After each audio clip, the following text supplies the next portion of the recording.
Welcome to Flat Earth Debate Live.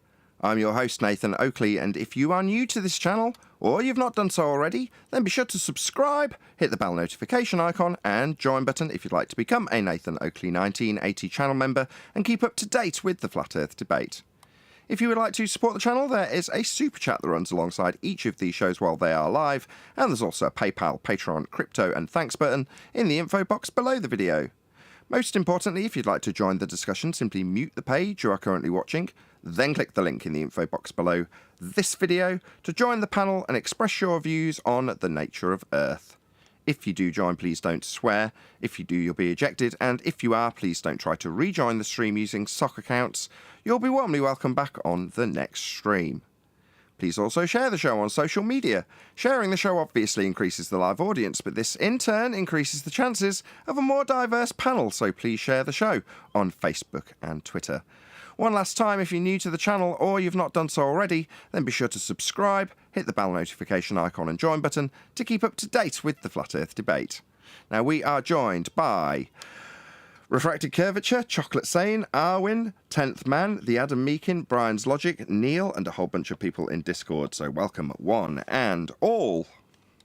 Hello, hello. Good afternoon. Yo, yo. Good afternoon. Hey, Matt. Good morning, good morning. Wow, super enthusiasm levels. Excellent stuff. Let's do a bit of housekeeping. Any evidence of a physical geometric sphere-edge horizon, formerly known as the curve of the Earth? Are you serious? They no longer expect question. to be seeing that. Just a clarifying question. Would that be the visible one or the non-visible one? Are you asking me as the person prefacing the argument for somebody else who's going to answer it, or as a flat earther, normal, real person that only has one horizon in their life? The latter. There's only one horizon. The horizon in the begging the question proof of nothing perspective hijacking Earth curve calculator is a physical limitation to your view as depicted on screen. It's claimed to block boats and buildings when you project it out into Muppet vision where you see the side of your own head as opposed to seeing what you actually see with your eyeballs, removing all aspects of perspective. However, the obstruction at that limitation tangent point is Earth curve. That's their horizon. Debunked by the Black Swan, someone whispered it earlier. If we had a physical limitation to our view called Earth curve, it would be at 1.2 times the square root of the observer's height in feet, and we have imagery that shows the horizon beyond that geometric limitation claimed to be Earth curve. Ergo, the horizon is not Earth curve. We only have one horizon. It's not Earth curve. Well, according to Ruhif, this geometric location does exist, and he proves it by using 7/6 or as his dip correction within his presentation. But unfortunately for Ruhif, right, what he doesn't understand is that, or maybe he does understand and he's equivocating between the old original and the current dip correction definitions, is that after you do the dip correction he did, when he invoked the geometric horizon that he has zero evidence for and doesn't exist and is only a consequence of the fact that their radius value comes from flat earth elevation angles to Polaris. Ruhif, after he invoked that nonsense that doesn't exist, he forgot to do height of height correction. Ruhif, you moron. Yeah, further to that, he'll need an R value to assert that the reason we don't see something that does physically exist in Muppet vision as depicted on screen on top of Simon Dan's head when he addressed the same exact problem back in 2020.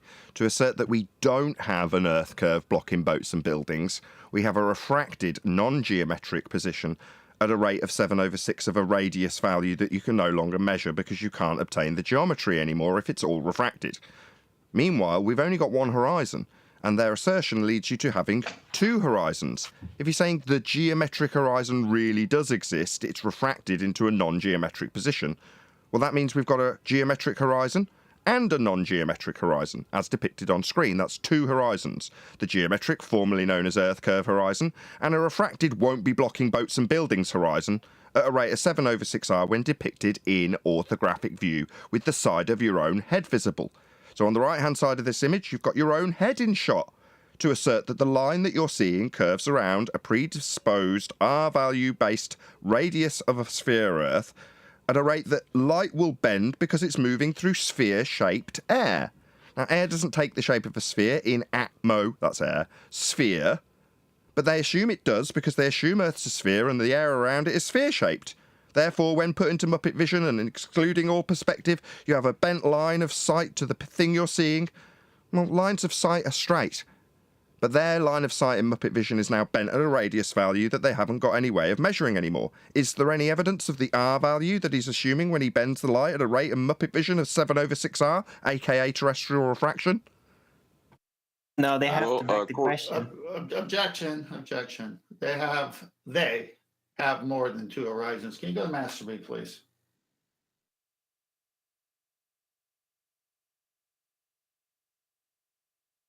Okay, starting with figure 19.9.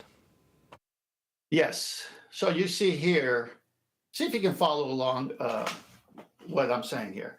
You see here a ship on a presupposed surface of a globe at sea. And you see a horizontal reference plane. Then you see light ray coming from body, obviously to the eye of the observer with the sextant. And then you see a visible horizon depicted as part of that curve as a tangent line touching at that one point, the curved surface. There's so many things wrong with this picture, but the first one I want you to realize is going to be after you answer this question. Does an operator of a sextant on a ship pull out a plumb bob and establish a horizontal reference plane before he pulls out the sextant and shoots the star?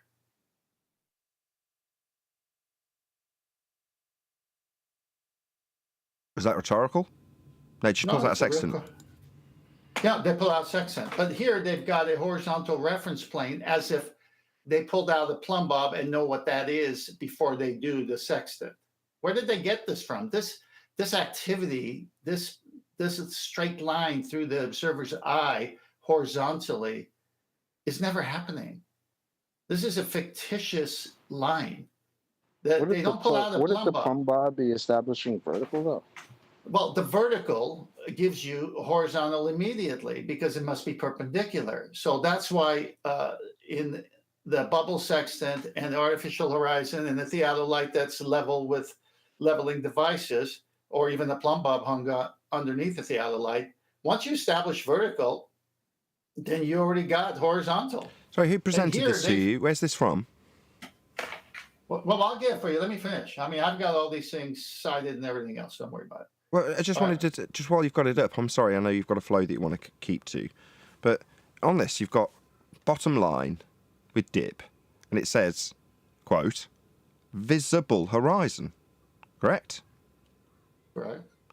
Shout out to Shatner's bassoon. So shout out street team in Leeds today. Will do. I will do that exact thing, Shatner's bassoon. Thank you for the super chat. Okay, so according to this, from the ship to a dip that's going to be corrected, you've got the word visible horizon. Okay. No, according to them, that is not the case. Let me bring up Simon Dan. He's my citation in this regard. Simon Dan says no. Simon Dan and Ruhif say no. And everybody else who's challenged the claims of the Black Swan also say no. They say there's a bent line to a non-geometric horizon. On this diagram made by AB Science, Simon Dan's head was superimposed by me. It says location of apparent horizon. That means the one that appears to you, the one you can see. And then the one with a straight line to it is the horizon that they have made explicitly clear that we do not see. That's the geometric horizon. Remember, we discussed it, Chocolate summarised it earlier. Now let's go back to this diagram that you're now going to discuss in terms of how they do their correction from the visible horizon with a straight line to it. Well, no. The one with a straight line to it is the geometric horizon you all sacrificed along with Simon Dan when you told us the line to the horizon's bent. So you don't have a straight line to a visible horizon to do this dip correction. Because the line to your horizon on a globe Earth is bent at a rate of 7/6R. It's not a straight line to do a dip correction with. You haven't got a geometric horizon. That's Earth curve anymore.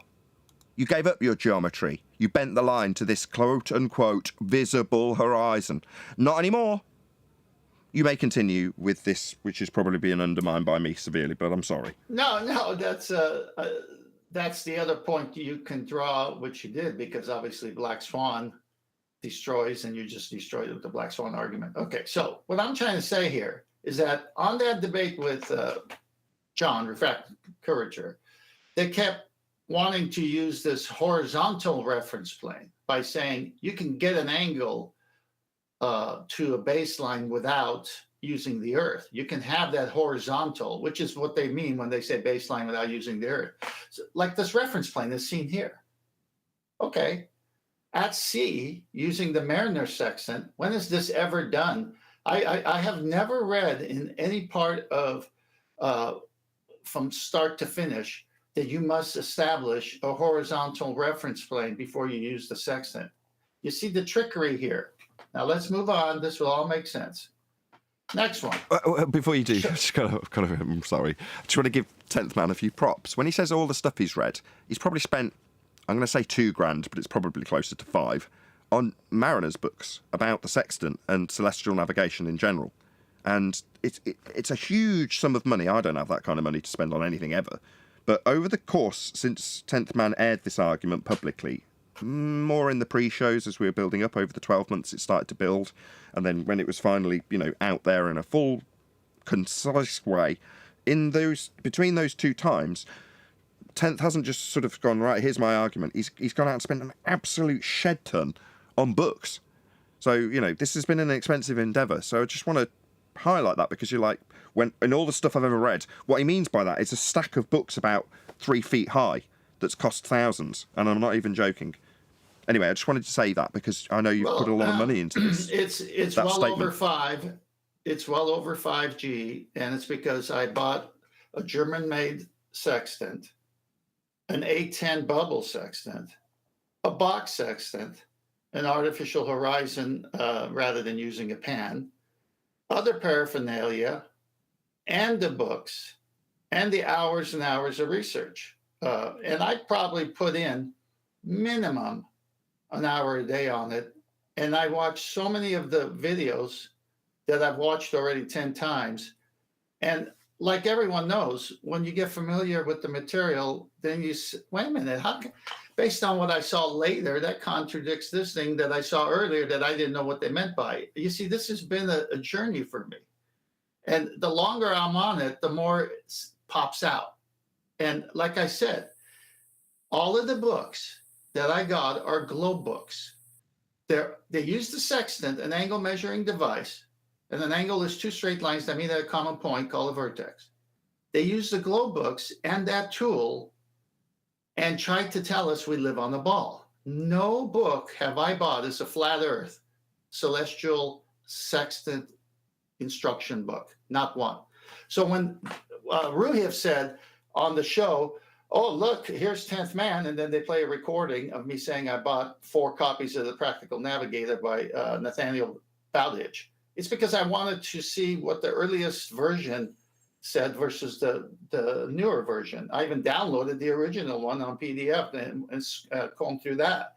But never did I say that those books weren't ball-related books or showed the audience who had the books that we live on the ball. It was always from that point of view. What I wanted to point out is the contradictions I find in those books that reveal that we don't live on a ball. And so what they did on the show was play that recording on your show of me saying I bought Nathaniel Bowditch and it's a good resource. And then Ruhif, instead of showing the contradiction that I showed on your show, went to his own pages of that book and posted that on the debate rather than keeping it in context. See, I'm finding the contradictions. There is no flat earth navigation book as of yet. But guess what? You need a flat earth to do it. So shockingly, he didn't address but they'll this. say you never went out on a ship. You were never lost on a ship. So shockingly, he didn't address the citations you did specifically cite from those books. He cherry-picked some new ones to attack instead. How shocking. Correct. All right, so next Objection. slide. Okay. Hold on. we'll start again. I'm Go ahead, sorry. John. Go ahead. I just wanted to object because when he said he was going to use a vertical without referencing the earth, vertical implicitly references the earth. That's why I asked him, why don't you drop your plumb bob in free space? Have to be on earth to reference a vertical. Yes, we'll get into that. That Also, was a we good will- point you brought up. But Okay, eventually we'll finish Carry on. this. Carry on, Ted. We're halfway through a presentation. I'm sorry, we've all rumpused Yes. it. Go ahead. It's all right. All right, just go back to the original picture and I'll just summarize and move on. Okay. Okay, I gotta go back there myself. All right, so this illustration of a ship with a sextant operator above sea level getting a horizontal reference plane, that never happens. You can just get rid of that horizontal reference plane. He doesn't have that at his disposal. He doesn't hang a plumb bob to figure it out. He has to use the star and the horizon. Okay, now, next slide. Next slide shows similar.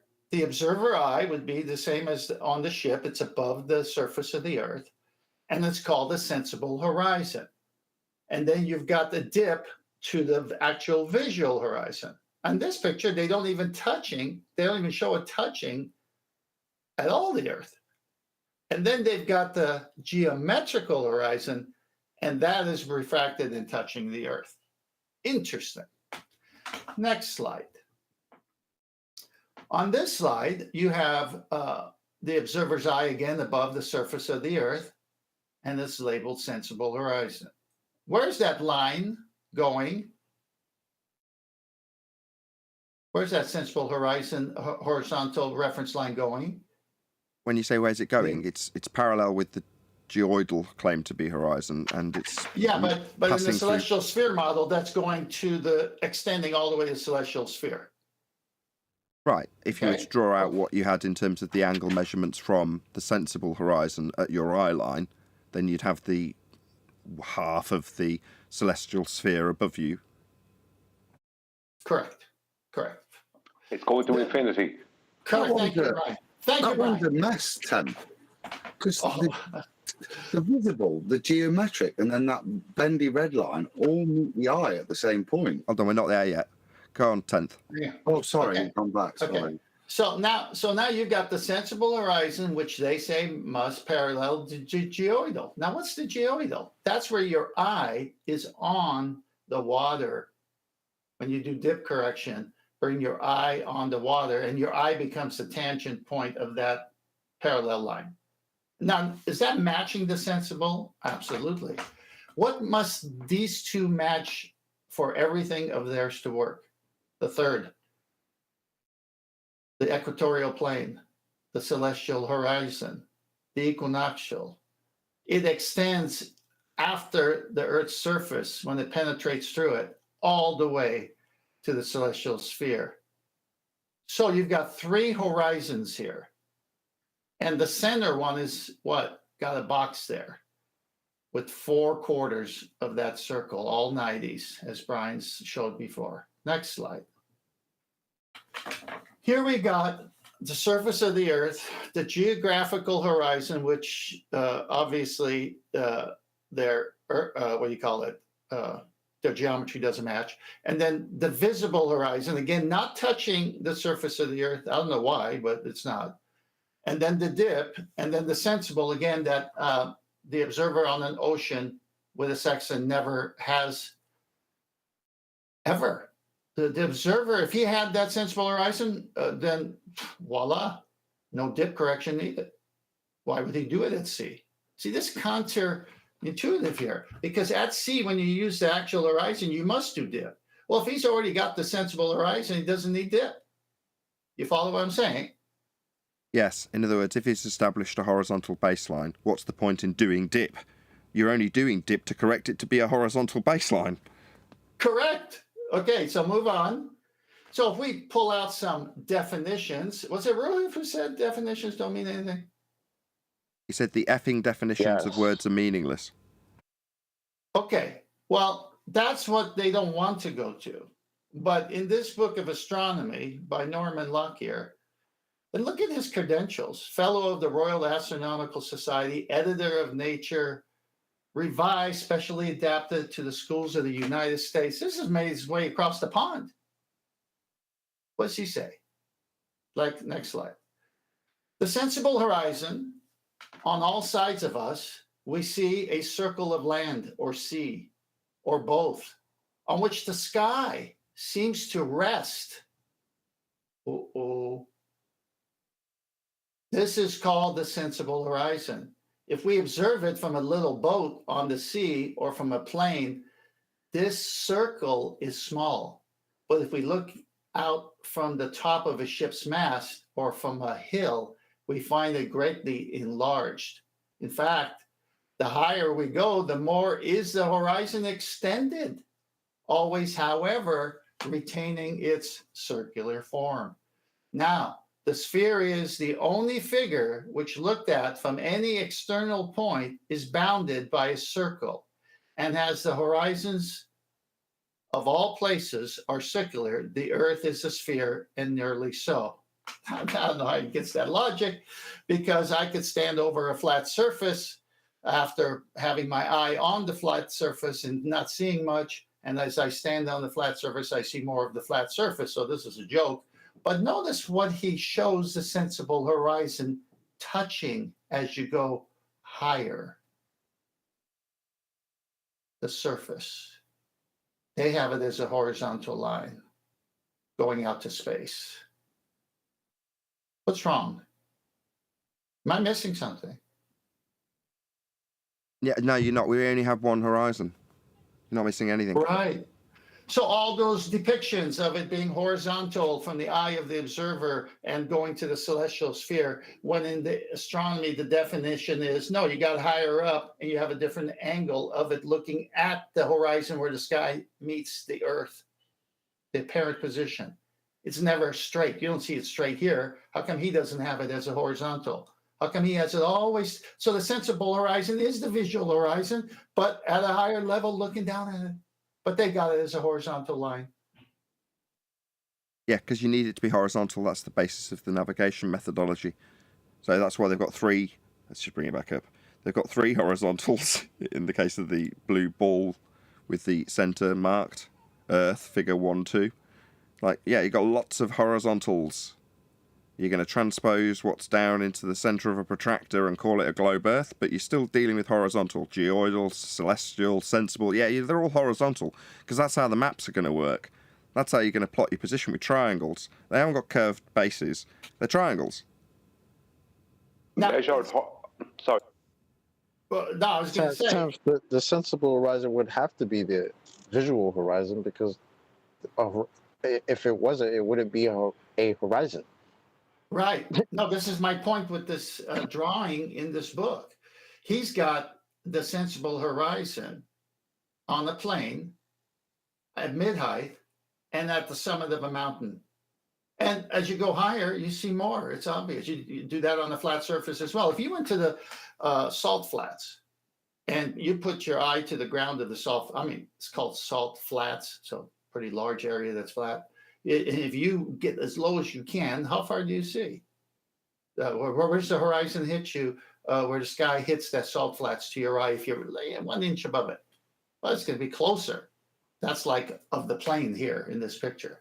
Well, let's say you stand up. Well, that one might be mid-height. Let's say you jump on top of the van that you drove there. That would be the summit of the mountain. The higher you go, the more of the salt flats you're going to see. But we know salt flats are flat. What they did is draw this circle underneath and said it's this cone of vision. But I get that same cone of vision on the salt flats. Why does the Earth have to curve? That's the good point. Can I read it? Now, Yeah, the go ahead. sphere is the only figure which, looked at from any external point, is bounded by a circle. Now, that's interesting because that's true. But of course, the observer isn't looking at the sphere. Oh, wow. Sorry, Penny's just dropped as Adam reads it back. Didn't drop 1/10, read it, drop now. So what they're disclaiming is you must have an external view. What's another word, Muppet Vision, for having an external view? Orthographic view. Orthographic view. seeing the Muppet side of your vision. own head. Here we have on screen. I'm just going to pause this and move to a different slide. You guys have got it in G+ already. Let's just do this. Okay, so on screen for the audience now, we've got two different representations of reality.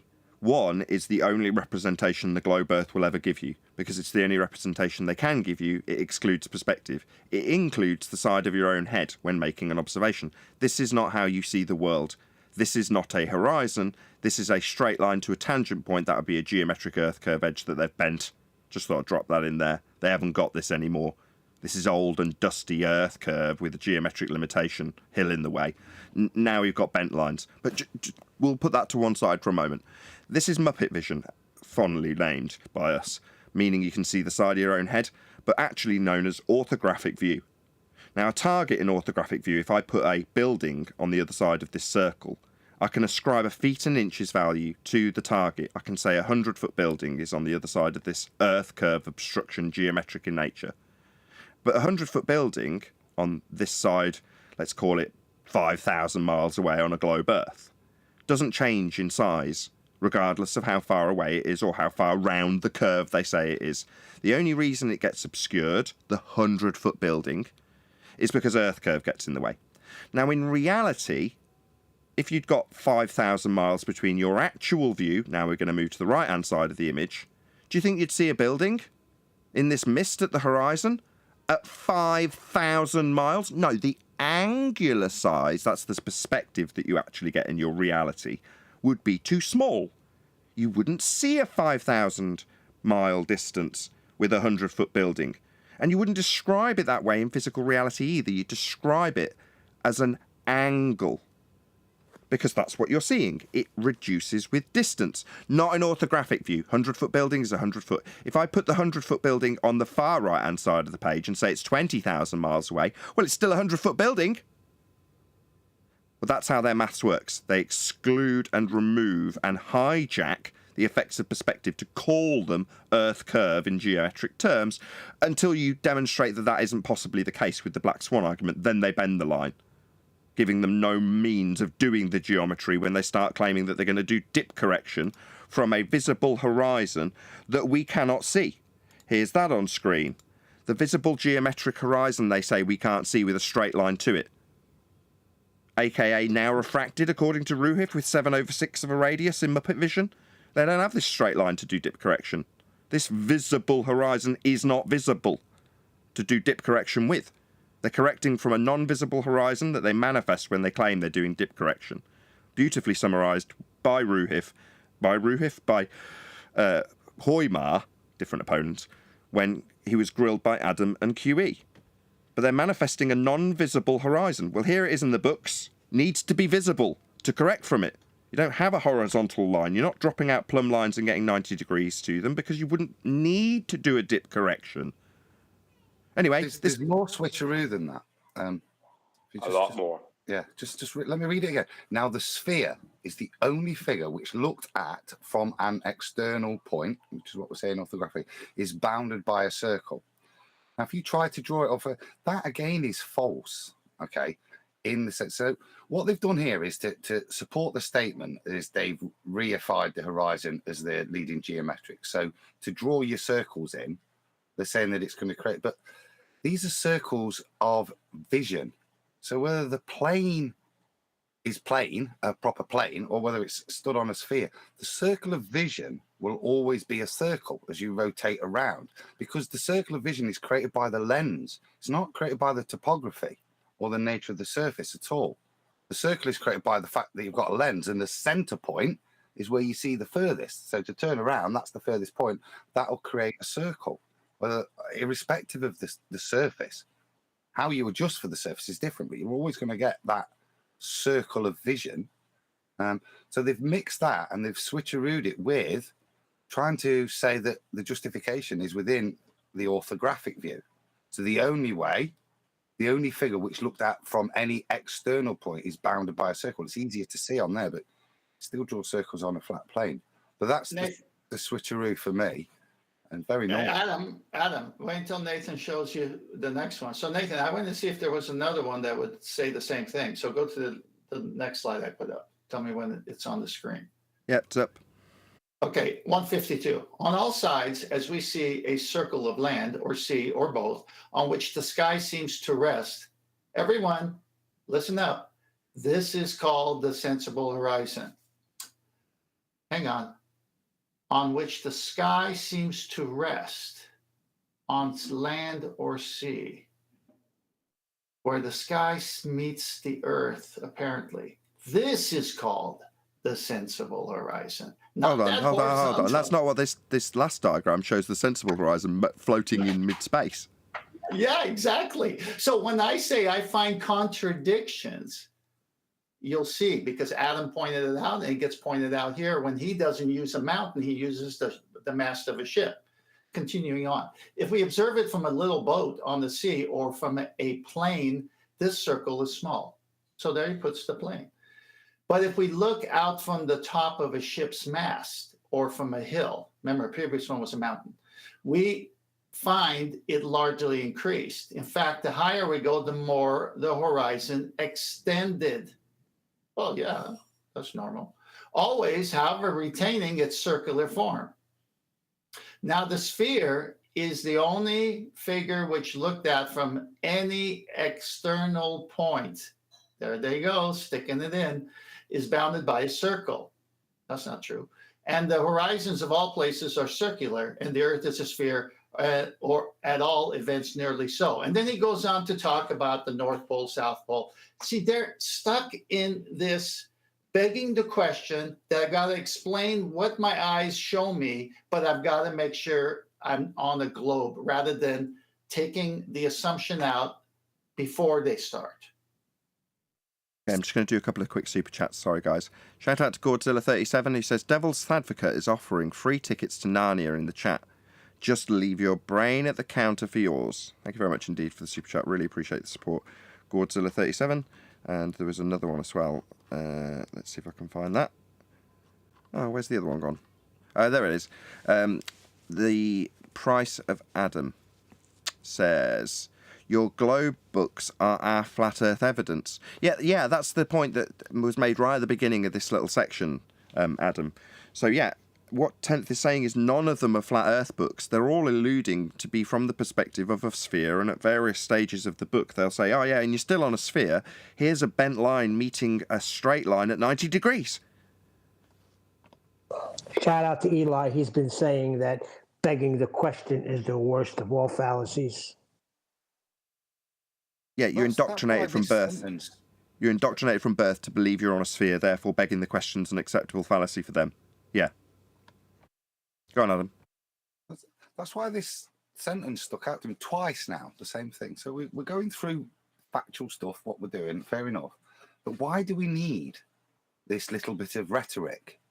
Now, the sphere is the only figure. Now, again, why do we need to put it like that? And then put it with false. False, I'm trying to get the right word, but it's a false justification, isn't it? Now the sphere is the only figure which looked at from an external point. Well, who cares? A, it's wrong, and who cares? Because that's not how we're seeing. We're not seeing orthographically to have that any validity. And even if it did, we can take a plane, as you say in the first bit, where it says on a small, if we observe it from a little boat on the sea or from a plane, this circle is small. But it's still a circle, isn't it, on the plane? But they're trying to make out that the circle's only visible because the surface is a ball. That's incorrect. But I'd say it's interesting that they put the same bit of rhetoric in twice. Well, what I find about the whole thing is that it seems to be an ongoing trend now, where whether it be from a book that's claimed to be science, from a book about celestial navigation, or from any other source, as long as they keep telling each other that it's a sphere, then that's good enough. That's why Ruhif would point out where it says the Earth is rotating on this page. So that means it must be rotating because this man said it was. And this man can point to someone else who's saying the same thing. And someone else can point to a different person in a different book or source that's saying the same thing. But absolutely none of them have any evidence for any of this complete and utter horse manure. Right, it's But good they're enough. all- Finding it in a Ladies book and to gentlemen. affirm their bias is good enough, Brian. You know what's better? Yeah. Just because you've mentioned it, I'm sorry to interject. Someone asked the other day, well, what's his motivation for trying to convert me? Well, because good enough is talking amongst themselves or finding affirmation bias in a book that's demonstrating how flat Earth angles are used because it says the Earth's a sphere at some point on page 87. That's good enough. Better is have your opponent, John, tell you how it's a globe. Well, that's miles better. You know, the pain relief that Ranty Flat Earth provided to them must have been amazing, man. It must have been like taking heroin. I don't think I told him it was love at any point. You know? We covered the R value question. We've got over 100 people watching. Please share the show if you're watching. Thank you very much to all of you who smash the share button regularly, and I know you do. So, yeah, that's the reason we've got over 100 people watching, and it'd be nice to have more. So please share the show if you've not done so already. Very warm welcome Nathan? to all of you who've just joined us. Any evidence of the R value, just because we've covered it so Hang on, much. Nathan, we're not done yet. Oh, we're not? No. Go to the next slide, please. But this is going to be chow time for us. Increase the pain, Tent. Oh, I'm going to increase the pain. Globe stomping. Okay. I love it. Ready when you are. Distance of the horizon. On a flat world, there would be no difference between the visible and sensible horizon. Wow, look at that. However, on Earth, the visible horizon appears several arc minutes below the sensible horizon due to the opposing effects. Interesting. Didn't the astronomy guy say they all touch the surface of the Earth? Yes. What's going on here? I've got to object. Why would you even have to include that first statement? Because Well, I want to hear. I want to hear Adam's objection. Go on, Adam. That's exactly it, because it's a lie, isn't it? On a flat Earth, there would be no difference between the visible and sensible. Yes, there would. As you increase in height, the angle to the deck will change. That's how it was initially calculated. Okay, so this is a poisoning the well fallacy to imply that we do not take optics and perspective and height of eye into account, that it's not necessary on a flat plane. It's totally necessary. It's the purpose of height of eye. So Brian's right. They are lying. Well, this is why I catch the contradictions, whether they be books or articles or navigation, sidestep people who are expert at using the sextant, an angle measuring device that can only work on a flat plane, by the way. But this is the reverse of the astronomer who showed the picture depicting the opposite way. So they flipped it here. Well, I'm sitting at a table that's a horizontal. Underneath that table is a floor that's another horizontal. And there is a visible difference between the two. Well, if you look at the illustration, good one there, Brian, but if you look at this illustration to the right, and you go back to the one of the mountain in the astronomy book, the sensible horizon should be touching. Well, just before you go back, go to the bottom of the page and look at the formula. 2.08 times the square root of the observer's height. Well, that's not R, is it? That's not a geometric. That's not even a 7/6 R adjusted. That's not ball geometry, that ratio. We know angle. the black swan. Hold on. What's going on here, Adam? I hadn't spotted that. Hold on, good spot. But I don't. Yes, that's not ball ratio. Why? I know you're asking rhetorically, but I'm now asking seriously. Why isn't it? This has got ball on it. Exactly. So if it was meeting to an adjustment to a geometric height horizon, then we'd know that the height of eye would be a function of the adjustment would be a function of that and the R value, which would give us the black swan, 1.22 times the square root of the observer's height in feet is the intersection of the geometric curve. If we're using it, but that's not doing that, is it? They're referencing reality there. They're not adding in their atmospheric refraction.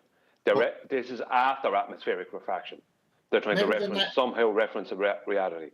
Maybe the next slide would help, Adam. I just want to state what they keep on leaving out in all of these diagrams is the other parts of the depression angle that they're creating.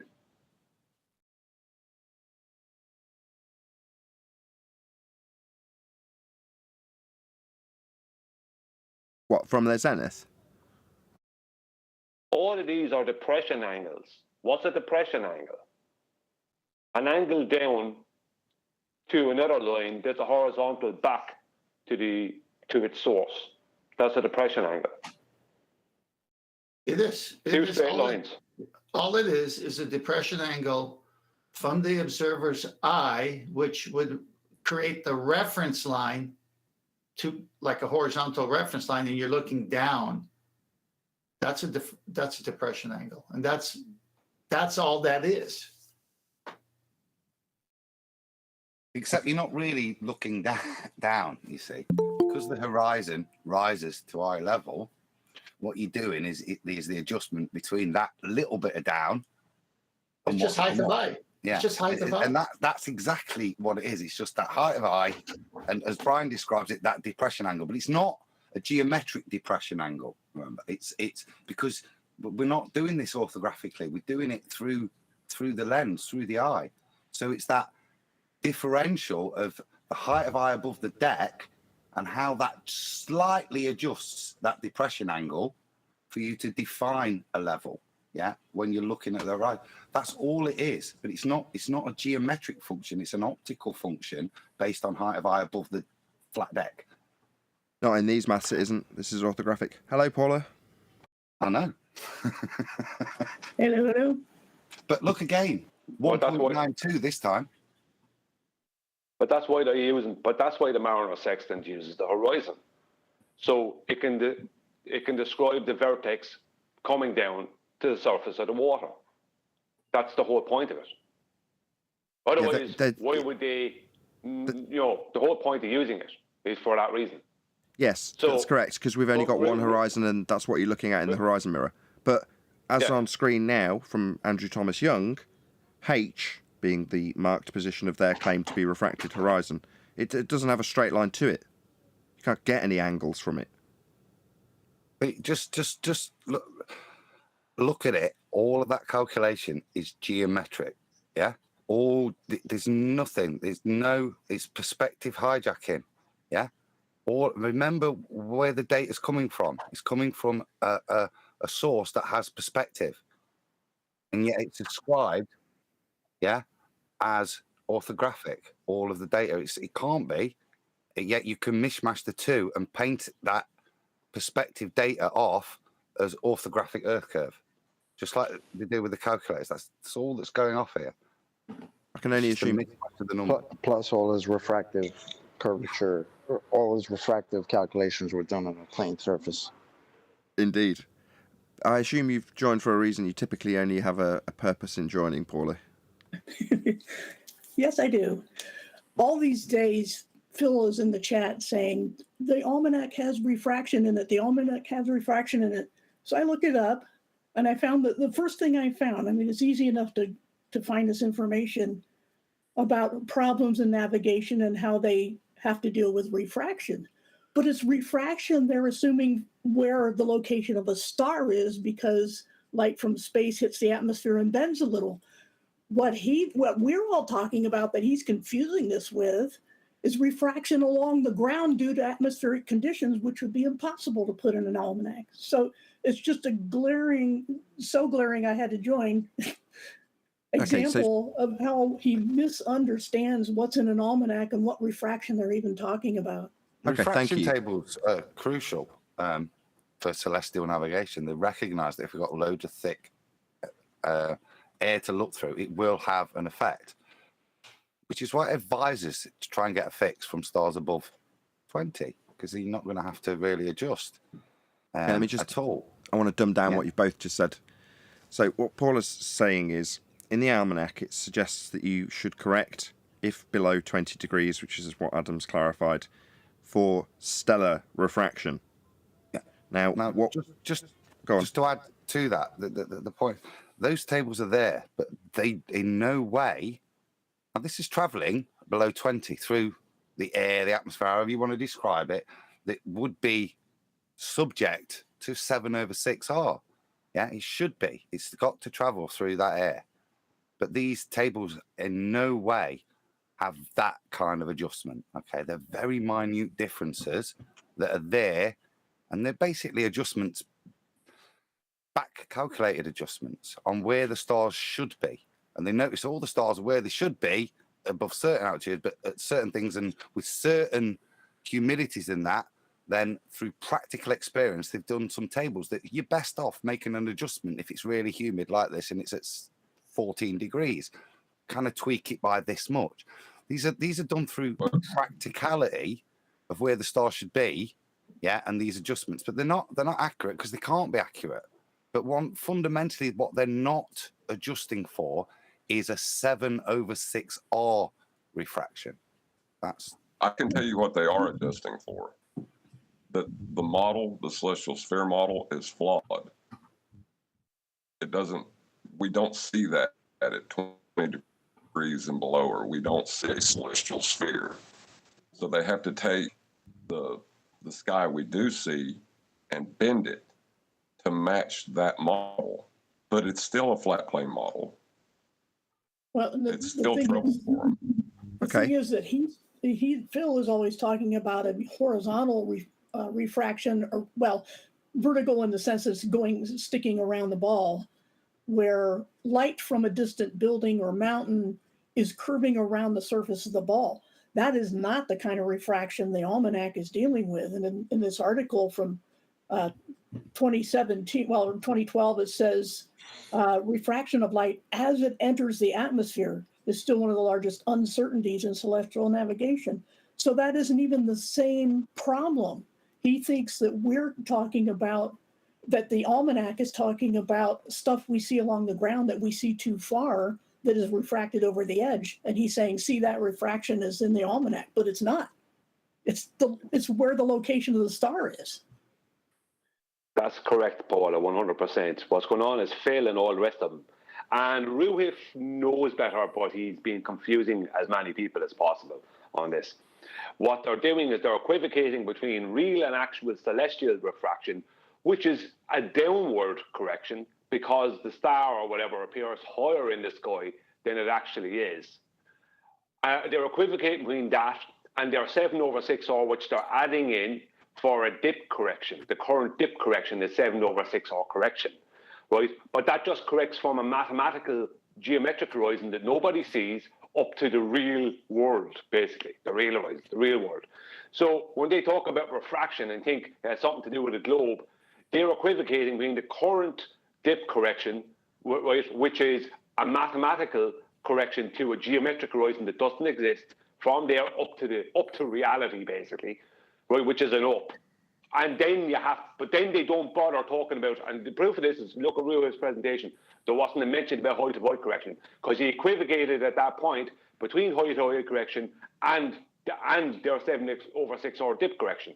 It's an equivocation. That's what's going on there. But then they want to take this and claim that's the refraction that they're talking about in the almanac. They're not. They're the real refraction that's always been in all almanacs, that they've always referenced. Okay, exactly you've said it twice. I've got to stop you. I've got to stop you. So, you're correct. Brian's right. So he's saying it's the other way. The refraction that's being corrected for goes the opposite direction. That's the I'm first trying thing to get to that point. Well, I'm getting there. I know, but I'm trying to correct you on one thing. So I know no, I'm about to say what you're saying. You don't know that. I'm going to say that it's not refraction. What we're calling refraction might be labelled refraction in the almanac. It isn't. That's just what it's been called. Now, what we're describing in reality is the fact that as the stars, from your position, get closer to the horizon, they slow down.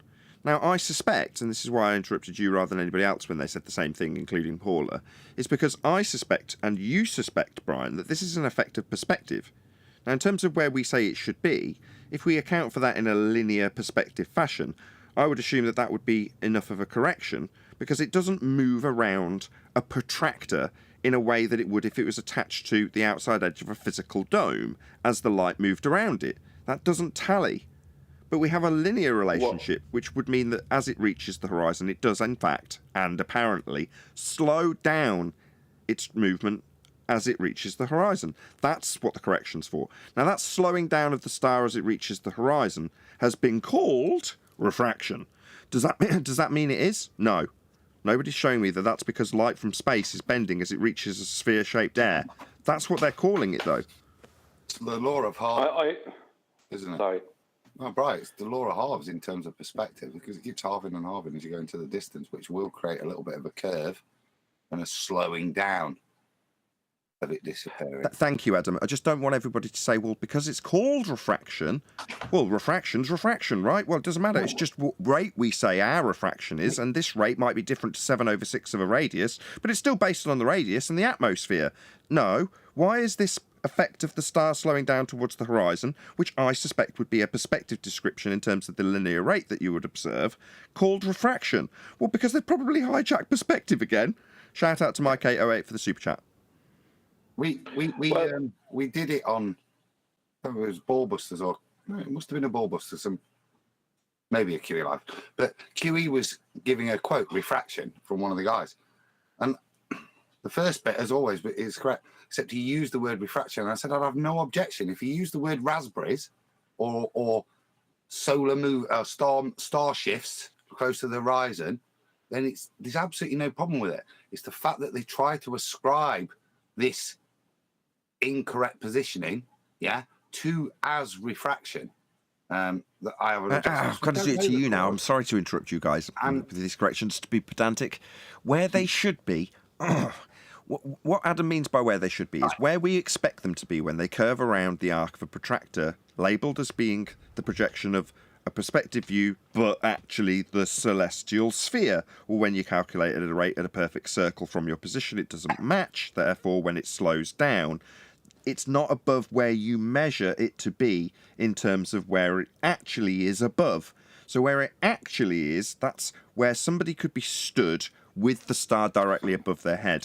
Doesn't match because it's slowed down its position when you take an angle measurement towards the horizon, therefore giving you an inaccuracy. That doesn't mean the star isn't where it should be. It just makes my skin crawl. Can I? Sorry, yeah. But that's the point of the correction, because you're trying to get where it is actually. And you know where it actually is because of the celestial sphere model. So, it's just this recognition of the limitations again, lower down, and that's all it is. It's a recognition of limitation. I think what Brian's painting as is brilliant, because I'd not twigged before, but it is. It's a hijacking, and that's why Laura Halves popped into my head. As you say, it's slowing down. That's exactly what will happen with the Laura Halves, won't it? Because it still will stay there. Well, they can call it whatever they want. What's happening is a star is ending. The closer that star or anything else gets to your horizontal view, the star especially because whatever altitude it's at, it appears to be at a very high altitude, whatever that is, I don't know. But when it starts getting into your horizontal view, then you're kind of, rather than seeing it going down, you're starting to see it going away from you. So that would elongate the time. So the time between 90 and let's say 15 degrees, the time of that movement would be different from 15 down to 0 because of the altitude, of the apparent altitude of the light and how you're seeing that, because it's getting closer and closer to your horizontal view. And that's why things become, someone's off mute there. That's why things become difficult. That's why your horizon exists. It's not just the fraction, it's because everything is in your horizontal view. Well, it is the fraction because things move away, but they're in your horizontal view. So you don't have an angle to look at them at. Your angle is 0, if you understand, once they're in your horizontal view. The point I was making about what I was saying was that the actual correction, call it what you want, the actual correction is a correction down for if that star kept doing what it was doing before 15 degrees above the horizon. It's a downward correction for where the star would be if we didn't have this visual issue, right? Whereas what the ballers are claiming is an upward correction. And they're equivocating between the two, hijacking the real correction for their mathematical correction. That's what they're doing. Gotcha. So how can they have a downward correction when their correction is up? Well, yet they'll just throw it out there as just refraction. No, that's perfect. But the inaccuracy, as John's just pointed out, is down to an inaccuracy in terms of how a depiction of something that curves around you in the celestial sphere model. So you've got the curve of it over the top of you off a flat plane being observed. Well, if that's your view of the stars, their relationship will be what would it be, a squared function, Adam? As it goes round from your view, if you project up the protractor you're holding as being the stars as you draw lines out to them, would the rate be a squared function as it dropped towards the horizon? Am I wrong? No, it's not. Well, I think that's what Brian's probably alluding. Not squared, but it would be a linear function as it's moving. But that's what he's saying. As it gets below that point, that linear function changes. So they slow down. So they hold on. You're saying it is a linear rate until the horizon, and if it was purely perspective, it would continue to be linear. Hold on. It shouldn't ever be linear if you're moving around as you twist on a globe. Where they hijack, let's just put aside for a second that they can't get an elevation angle measurement from a curved baseline. What they give us back is that your position has moved 1 degree along the circle, as opposed to you're measuring 1 degree of drop in the sky off a flat plane, which is what you're actually doing, right? You're twisting your position around the circle as you move back. Yeah, you've dropped around the circle. Just give me some sort of affirmation that you're with me so far. Yeah. Okay. Well, if that's the case, why would that give you a linear drop as you moved around?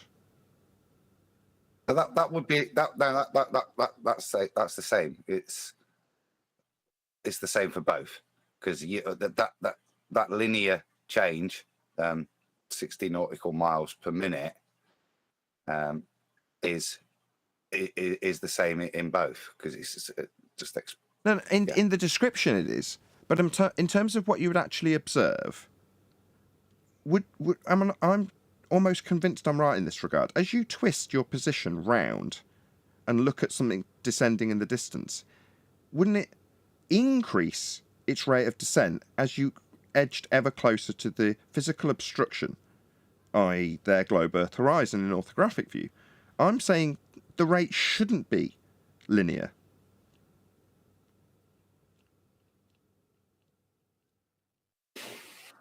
But it's an angular change. No, because that ends up being elongated. Hold on, just let me see if Adam's picking up what I'm putting down, because I don't know if he is yet. If it held a real position, yes, it would, because the rate of curve would come in to play, wouldn't it, in terms of a but it doesn't. It holds a position in infinity, doesn't it?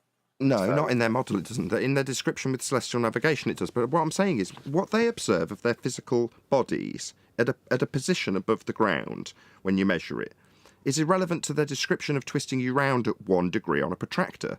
Because what you'd actually see if you were moving back as their description over the curve backwards, and every 69 miles you traverse, or you just wait for the stars to move towards the horizon, either way is just as good on their model, because it's the same effect, isn't it? No, but I'm saying no, I got it. Yeah, okay. So you're not moving, you're not applying cumulative curvature, are you? Your horizon stays the same and you move. So it's just you rotating with the same horizon. So the R value doesn't move. Once it's defined geometrically, there's your horizon, then the relative positions stay relative as the ball rotates. So with the star map in infinity. So no, it wouldn't. No, that would only apply in an orthographic representation where the value that you're seeing stays the same as you turn on the protractor.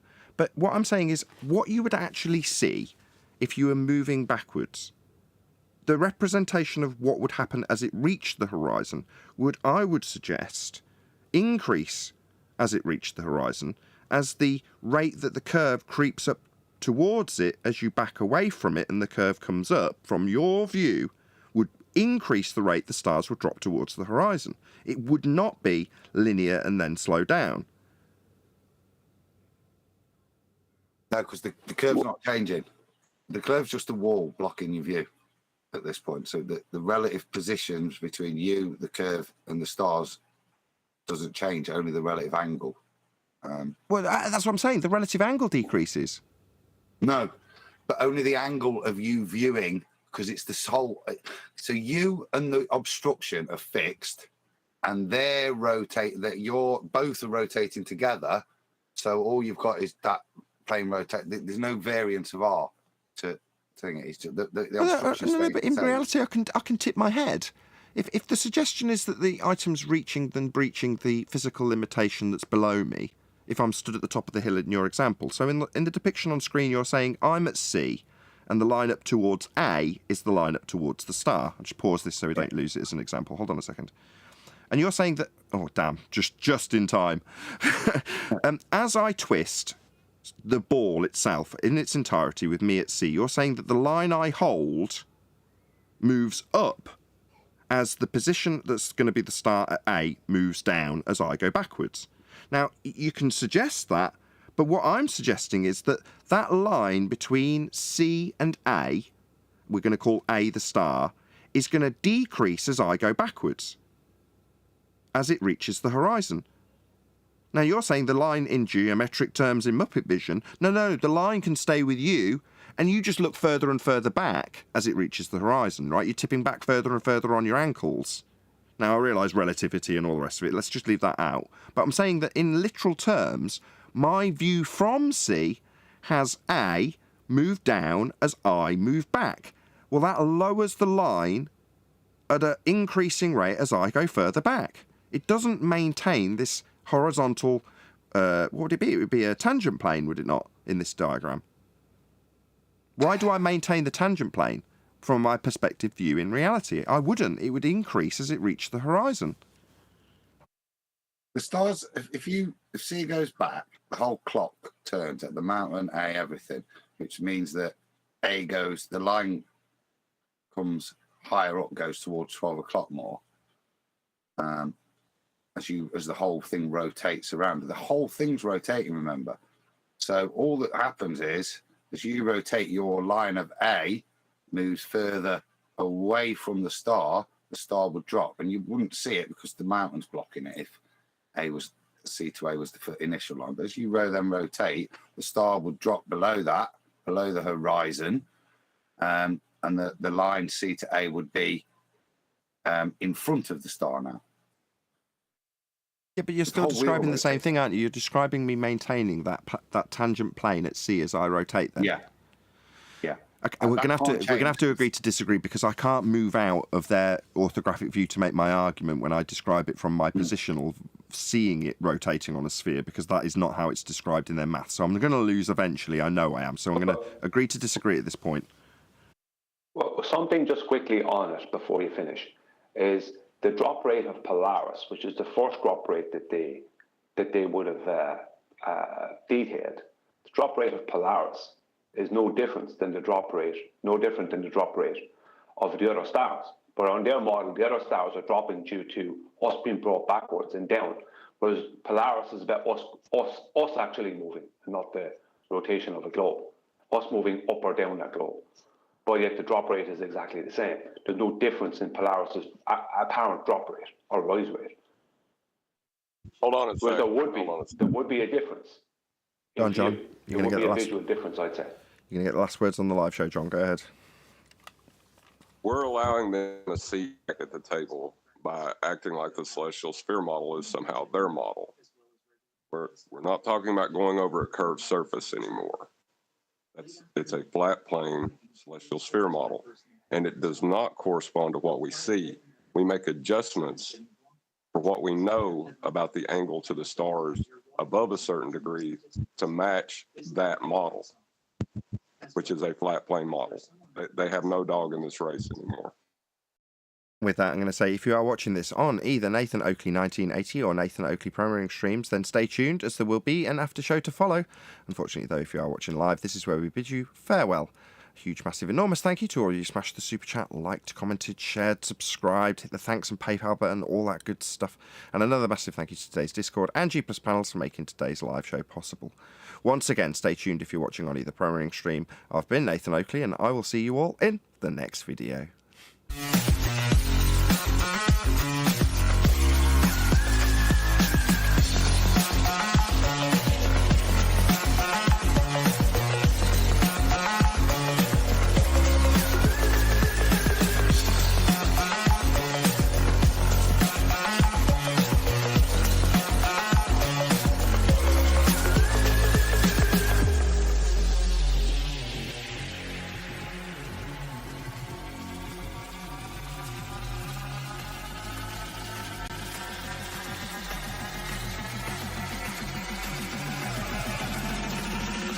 Oh, what a name! What a lovely name!